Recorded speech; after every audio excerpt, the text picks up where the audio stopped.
Hey guys, my name is Shashank and we are starting out with another topic today. आज के topic में बात करने वाले हैं रीपर्पस करने की, जो कि आप एक्सपायर्ड डोमेन्स अभी तक ढूंढ चुके हैं पिछले कुछ वीडियोस में। कैसे आप करेंगे उन्हें रीपर्पस करना, मतलब उन्हें कैसे आप यूज करेंगे परचेज करने के बाद में। मैंने आपको बता दिया कैसे डोमेन्स आप ढूंढते हैं, कैसे आप उसको एनालाइज करते हैं। फाइनली जो आपके पास डोमेन्स बचती हैं उन डोमेन्स को आप यूज कैसे करेंगे, that's the biggest question, right? क्योंकि डोमेन खरीद लेने से सिर्फ कुछ नहीं होगा, आपको उस पर काम भी करना पड़ेगा।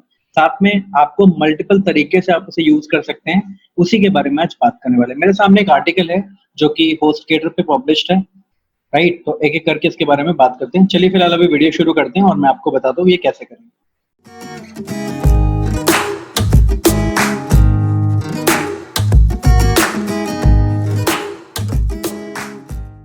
यहाँ पर देखिए मेरे सामने वेबसाइट है hostgator.com। hostgator.com का एक आर्टिकल ओपन है। मैंने इसको अभी सर्च करके निकाल लिया क्योंकि इसमें मुझे बेस्ट इन्फॉर्मेशन मिली और मैंने सोचा क्यों ना आपको रेफरेंस के लिए इस आर्टिकल को भी दिखा देते हैं। इसमें क्लियरली मेंशन्ड है how to utilise expired domains, right? 2018 का आर्टिकल है बट स्टिल फ्रेश और कोई भी प्रॉब्लम नहीं है इसमें। तो मैं आपको ये करके बताता हूँ कि आप क्या कर सकते हैं। जो एक्स्ट्रा इन्फॉर्मेशन मिसिंग होगी वो मैं आपको खुद से बता दूँ, राइट? यहाँ पर देखिए नॉर्मली जब आप एक्सपायर्ड डोमेन्स परचेज कर लेते हैं तो there are an number of ways by which you can actually use it.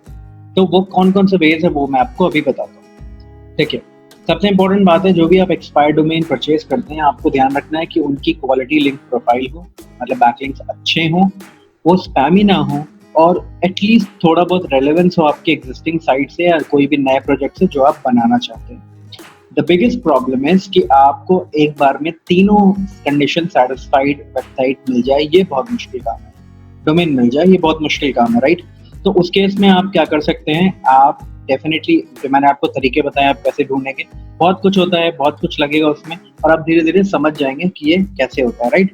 So it's up to you कि आपको कैसे इन तीनों कंडीशंस को मैच कराना है और उसके बाद काम करना है। मैं फिलहाल चलता हूँ आपको पर्पस करने के लिए कि रीपर्पस अगर आप कर रहे डोमेन्स को तो कैसे करेंगे, कौन कौन से तरीके हो सकते हैं। तो देखिए यहाँ पर सबसे पहले कुछ तरीके हैं, मैं आपको एक एक करके एक्सप्लेन करता चलूंगा। Number 1 is start your own website. देखिए आप अपनी खुद की वेबसाइट बना सकते हैं। मैंने आपको पहले भी इस बारे में बताया है कि जब भी आप कोई नई वेबसाइट बनाते हैं किसी फ्रेश डोमेन पे, तो ultimately it will go with the Google sandbox effect. मतलब अगले 4 से 6 महीने के बीच में अप्रोक्सीमेटली आपकी वेबसाइट रैंक नहीं होगी, क्योंकि उसकी अथॉरिटी बहुत ज्यादा नहीं होती है और उसका ट्रस्ट बिल्डअप नहीं होता है। तो ट्रस्ट बिल्डअप होने में वक्त लगता है, आराम से 4-6 महीने लग जाते हैं और अगर आप उस पर काम नहीं करेंगे तो इवन और भी ज्यादा लग जाएंगे। तो आपको उस पर काम करना होता है, धीरे धीरे आपका बिल्डअप करना होता है, राइट? तो यहाँ पर आप देख सकते हैं अगर आप इसको अपनी वेबसाइट, नई वेबसाइट बनाने के लिए यूज करेंगे तो आप बिल्कुल आराम से इसको कर सकते हैं। मैं आपको एक वेबसाइट दिखाता हूँ। I'm still not sure if you know this, right? He's one of my good friend. मैं आपको ओपनली वेबसाइट दिखा रहा हूँ, सॉरी फॉर दिस, ऑल्दो मुझे नहीं दिखाना चाहिए बट फिर भी मैं आपको दिखा देता हूँ ताकि आपको आइडिया मिल जाएगा। This is skimbox.co. This is a website, basically a digital marketing agency in Bangalore, and he is one of my good friends who is running this agency. और इस कंप्लीट वेबसाइट को एक एक्सपायर्ड डोमेन पे बनाया गया है। ये एक एक्सपायर्ड डोमेन वेबसाइट है, अच्छा खासा इसका रीच है, काफी ठीक ठाक ट्रैफिक भी उठाती है, काम भी अच्छा है इस पे, सब कुछ सही से चल रहा है इस डोमेन पे, राइट? कोई प्रॉब्लम नहीं हुई, आराम से ये यूटिलाइज हो रहा है और जिसके पास ये वेबसाइट है, जो इसको हैंडल करता है, he already has some great great marketing experience, specially SEO में बहुत अच्छा है। तो कहीं ना कहीं ये वेबसाइट को रिपर्पस कर पा रहा है। आप भी कर सकते हैं, क्या कर सकते हैं उसका तरीका भी मैं आपको बता रहा हूँ। आपको करना कुछ नहीं, डोमेन आपको सेलेक्ट करनी है प्रॉपरली, जो मैं आपको पहले भी बता चुका हूँ कैसे करनी है। उसके बाद आपको अपनी डोमेन सेटअप करनी है और एक नई वेबसाइट उस पर फ्रेश बना देनी है। आपके जो लिंक्स होते हैं वो यूजुअली 90 डेज के अंदर में हटने लगते हैं, तो कोशिश करिए जो ज्यादा से ज्यादा बैकलिंक आए हों आपके होम पेज पे आए हों। अगर कुछ इधर उधर छोटे मोटे कुछ पेजेस पे लिंक आ रहे हों जिन पे बहुत ज्यादा इंपॉर्टेंस है उस पेज की, तो कोशिश करिए कि उन पेजेस को दोबारा रिक्रिएट कर दीजिए। रिक्रिएट करने से मतलब है, मान लीजिए जैसे मेरी वेबसाइट है xyz.com और मेरी xyz.com/training में भी कोई एक पेज है जिसपे सबसे ज्यादा बैकलिंक्स आए हैं और अच्छे क्वालिटी के बैकलिंक्स आए हैं। तो मैं क्या करूंगा, मैं xyz.com/training नाम से एक और पेज बनाऊंगा उस पे मैं कुछ ना कुछ कंटेंट डालूंगा ताकि जो मेरे बैकलिंक्स उस पेज पे आ रहे हों वो डेड ना हो जाए। मेरा पेज वापस से लाइव हो जाएगा, मेरे बैकलिंक्स लाइव रहेंगे और उन पेजेस पे भी ट्रैफिक आना शुरू हो जाएगा। फिर उसके बाद मैं जो मेरा ट्रेनिंग वाला पेज है उसको रीडायरेक्ट करके मैं किसी भी पेज पे पुश कर सकता हूँ और मेरे पास उससे भी अथॉरिटी पास होने लगेगी, राइट? तो इस तरह से आप अपनी डोमेन्स को यूज कर सकते हैं अगर आप उनको फ्रेश वेबसाइट की तरह क्रिएट करें। सेकेंड थिंग आप क्या कर सकते हैं, आप उनको रीडायरेक्ट कर सकते हैं expired domain, right? Expired domain की तरह, राइट? रीडायरेक्ट में आप क्या करते हैं, आप बेसिकली एक 301 रीडायरेक्ट सेट करते हैं, इसको 301 परमानेंट रीडायरेक्ट बोलते हैं, राइट?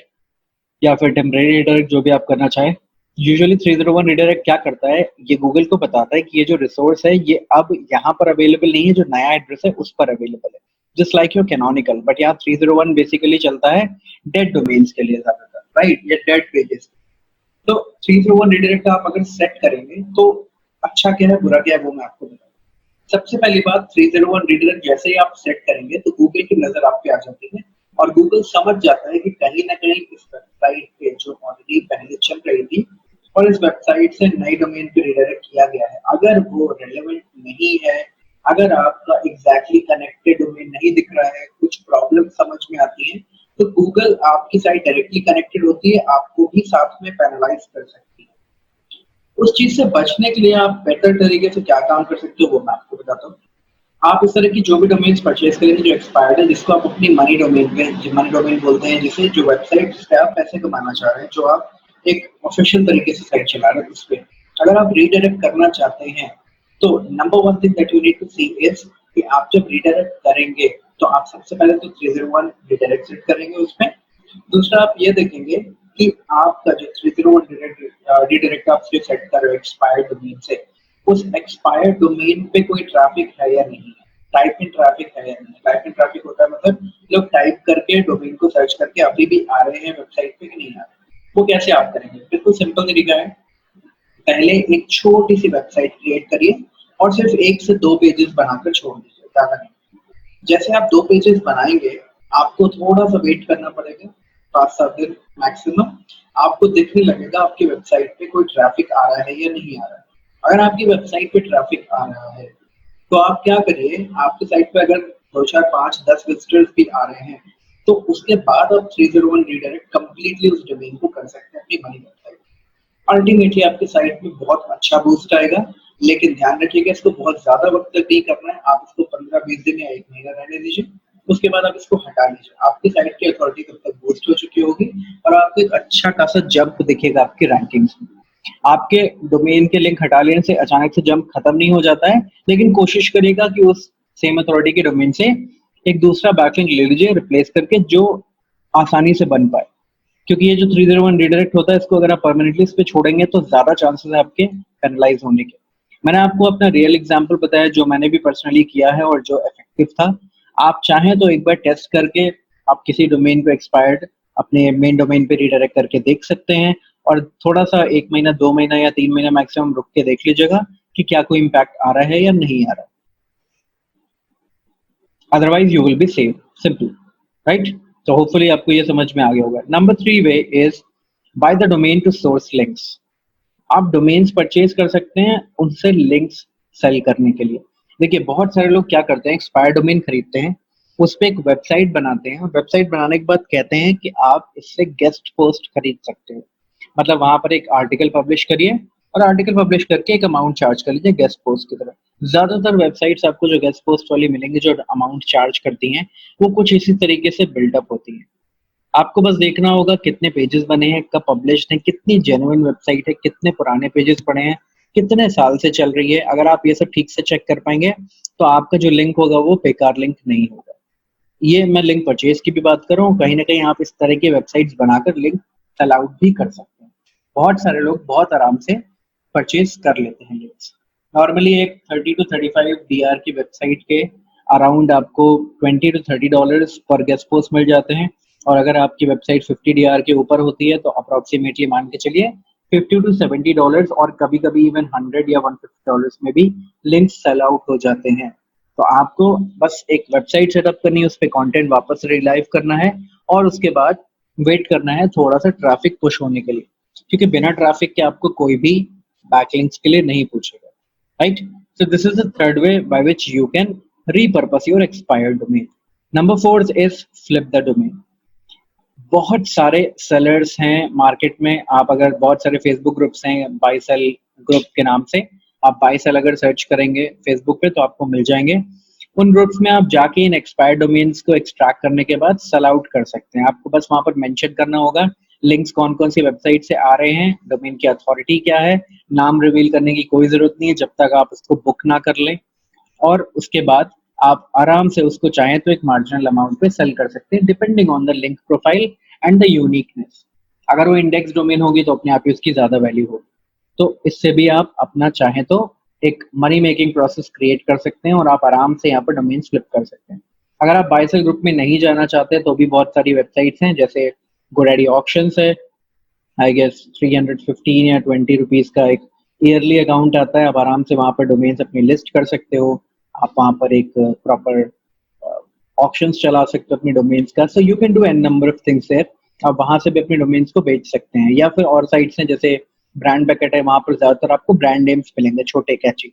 तो उस तरह के ब्रांड नेम्स एक डोमेन में ढूंढना थोड़ा सा मुश्किल हो जाता है, मैंने आपको पहले भी बताया। तो उस केस में ये शायद आपके लिए काम ना करे, लेकिन आप आराम से इसको फ्लिप कर सकते हैं इस तरह के नेटवर्क्स पे, जैसे ऑक्शंस हो गया आपके गोडैडी का, या फिर डॉमकॉप पे आपके ऑक्शंस होते हैं, वहां पे कर सकते हैं। बहुत सारी अलग अलग वेबसाइट्स है, राइट? तो आप वहां पर भी इनको फ्लिप कर सकते हैं। That's the fourth way of selling out your domain, right? Flipping the domain, basically domain flip बोलते हैं sir. Last option here I can tell you is to build a PBN, private blog network. जितना आसान ये देखने में लगता है ये उतना आसान है नहीं, फ्रेंकली स्पीकिंग। मैं आपको बता दूं, क्योंकि आपको बहुत कुछ मैनेज करना पड़ता है। नंबर वन थिंग इज आपको गूगल का कोई भी प्रोडक्ट यूज नहीं करना। कोई भी से मेरा मतलब है कोई भी, जैसे गूगल एनालिटिक्स, गूगल वेबमास्टर, या फिर आपका कोई भी और अलग प्रोडक्ट, कुछ भी आपको गूगल से रिलेटेड यूज नहीं करना। आपको वर्डप्रेस भी यूज नहीं करना, आपको बहुत CMS यूज करनी है जिन पे आप आराम से बनाइए, और कोई भी पीछे की आपकी पेंडिंग सर्विस गूगल को कुछ भी इन्फॉर्म ना करे। इस तरह से क्या होगा, अपनी साइट को और अपने पीपीएन नेटवर्क को सेफ रख सकते हैं, और देन उस पीपीएन नेटवर्क से अपनी मनी वेबसाइट से बैकलिंक्स पास कर सकते हैं। अगर आपके जो पीपीएन्स के डोमेन पे आप बना रहे हैं एक्सपायर्ड डोमेन, अगर उनकी क्वालिटी बहुत अच्छी है तो आपके पीबीएन्स के लिए वो बहुत अच्छा काम करते हैं। बहुत सारे आपको ऑनलाइन मार्केट पे सर्विस भी मिलेंगे पीबीएन के बैकलिंक्स बेचते हुए, बट फ्रैंकली स्पीकिंग बहुत ही कम बैकलिंक्स हैं जो आपके लिए काम करेंगे, क्योंकि आपको एक बहुत ज्यादा ट्रस्टवर्दी रिसोर्स से ही जाके परचेज करने होंगे अगर आप कोई भी पीबीएन लिंक खरीद रहे हैं। अगर आप खुद बनाना चाहते हैं तो बहुत सारे पीछे से प्रॉब्लम है, जैसे आपको होस्टिंग भी ऐसे ही चूज करनी पड़ेगी जो बिल्कुल सेपरेट हो, जिसका आपके सर्वर से या उसके नियर बाय डोमेन से कोई लेना देना ना हो। आपकी कंट्री में भी होस्टिंग सर्वर ना हो तो और अच्छी बात है। तो इस तरह से आप नए नए डोमेन्स बनाते हैं और उसके बाद अपनी मनी वेबसाइट से लिंक करते हैं, ताकि गूगल को बिल्कुल ये लगे कि ये एक जेन्युइन वेबसाइट है जहां से आपको एक लिंक मिला है। सबसे बड़ी प्रॉब्लम ब्लॉग नेटवर्क्स की क्या होती है कि जब आप कोई वेबसाइट बनाते हैं तो वेबसाइट बनाने के बाद अगर आप तुरंत उससे बैकलिंक देंगे तो गूगल को पता चल जाता है कि वेबसाइट की कल ही लाई हुई है, बहुत सारे पेजेस इस पे थे, अभी फिलहाल इस पे कम पेजेस हैं क्योंकि वो नई डोमेन को पर्पस किया गया है, और अब आप इससे एक बैकलिंक ले लो ताकि आपकी वेबसाइट पे बूस्ट आ जाए, जो कि डेफिनेटली पॉसिबल नहीं है। तो कहीं ना कहीं परचेज करना अपने आप में बहुत बड़ा प्रॉब्लम है, और अगर आप खुद बनाएंगे तो बहुत सारी चीजों पे आपको फोकस करना पड़ेगा। कोई भी आपको एक जेन्युइन गाइड नहीं मिलेगी पीबीएन्स बनाने की ऑनलाइन, अगर आप ढूंढेंगे तो यूट्यूब पे भी वीडियोस आपको कुछ इस तरह के नहीं मिल पाएंगे जो आप चाह रहे हो, और कहीं ना कहीं आपको खुद से ही एक्सपीरियंस से इसको सेटअप करके सीखना पड़ेगा। तो अगर आप करना चाहते हैं so definitely you can do, but the problem is कि पीबीएन के लिए आपको बहुत हाई अथॉरिटी डोमेन्स चाहिए होते हैं, जैसे अबव 50 डीआर मैं आपको सजेस्ट करूंगा। इस केस में आपको इस तरह की डोमेन्स ढूंढने में मुश्किल होगी, अगर आप ढूंढ पाए तो, और अगर आप नहीं ढूंढ पाए तो परचेज करेंगे तो आपको एटलीस्ट $500 to $1000 की डोमेन ही पड़ेगी। केवल सिर्फ डोमेन आपकी $1000 तक कॉस्ट हो जाती है, तो उस केस में आपके लिए ये बहुत ज्यादा कॉस्टली हो सकता है। तो आप सोच समझ के इस चीज को प्लान करें। मैंने आपको 5 तरीके बताए, इनमें से आप कोई भी चूज कर सकते हैं जो भी आपको ठीक लगे। कहाँ से डोमेन्स फाइंड करनी है मैं आपको पहले बता चुका हूँ, और भी कुछ वेबसाइट्स है जैसे फ्रेश ड्रॉप है, डॉमकॉप है, एक्सपायर्ड डोमेन से जो मैंने आपको दोनों पहले भी बताए हैं, आप यहाँ पर जाके कर सकते हैं। archive.org यहाँ पर भी मेंशन है, आप यहाँ से एक बार साइट का पुराना हिस्ट्री चेक कर सकते हैं, राइट? मैजेस्टिक टूल होता है जो आपका ट्रस्ट फ्लो और साइटेशन फ्लो बताता है, जिससे आपको ये पता चल जाएगा कि डोमेन कितनी ज़्यादा यूनिक है और स्पैमी नहीं है। तो कहीं न कहीं इससे भी आपको एक आइडिया मिल जाएगा, आप चाहें तो उसको चेक करने के लिए एचरस पे जाकर भी लिंक की प्रोफाइल चेक कर सकते हैं। वहाँ से भी आपको मिल जाएगा आइडिया, राइट? तो आई गेस आपको एक बेसिक अंडरस्टैंडिंग समझ में आ गई होगी कि कैसे आपको यूज़ करना है और किस तरह से आप इन चीज़ों पे काम करेंगे। अगर आपके पास और भी कोई डाउट्स हैं तो आप बिल्कुल पूछ सकते हैं। देयर आर सम एक्सपर्ट्स जिनसे मैं आपकी बात करा सकता हूँ मे बी, जो आपको इसमें हेल्प कर पाएँ। और depends, they are already busy, so हमेशा अवेलेबल भी नहीं होंगे। सो मेक श्योर कि आप अपनी क्वेरीज़ को एक बार में सबमिट करा जाएँ और मैं आपको एक बार में कनेक्ट करा पाऊँगा, राइट? और गारंटी भी नहीं है कि आपको रिजल्ट या क्विक रिस्पॉन्स आ जाएगा। तो मेक श्योर कि आप थोड़ा-सा प्रैक्टिस खुद भी करें, सिर्फ क्वेश्चंस लेकर ना, राइट? मिलते हैं नेक्स्ट वीडियो में, तब तक के लिए टेक केयर।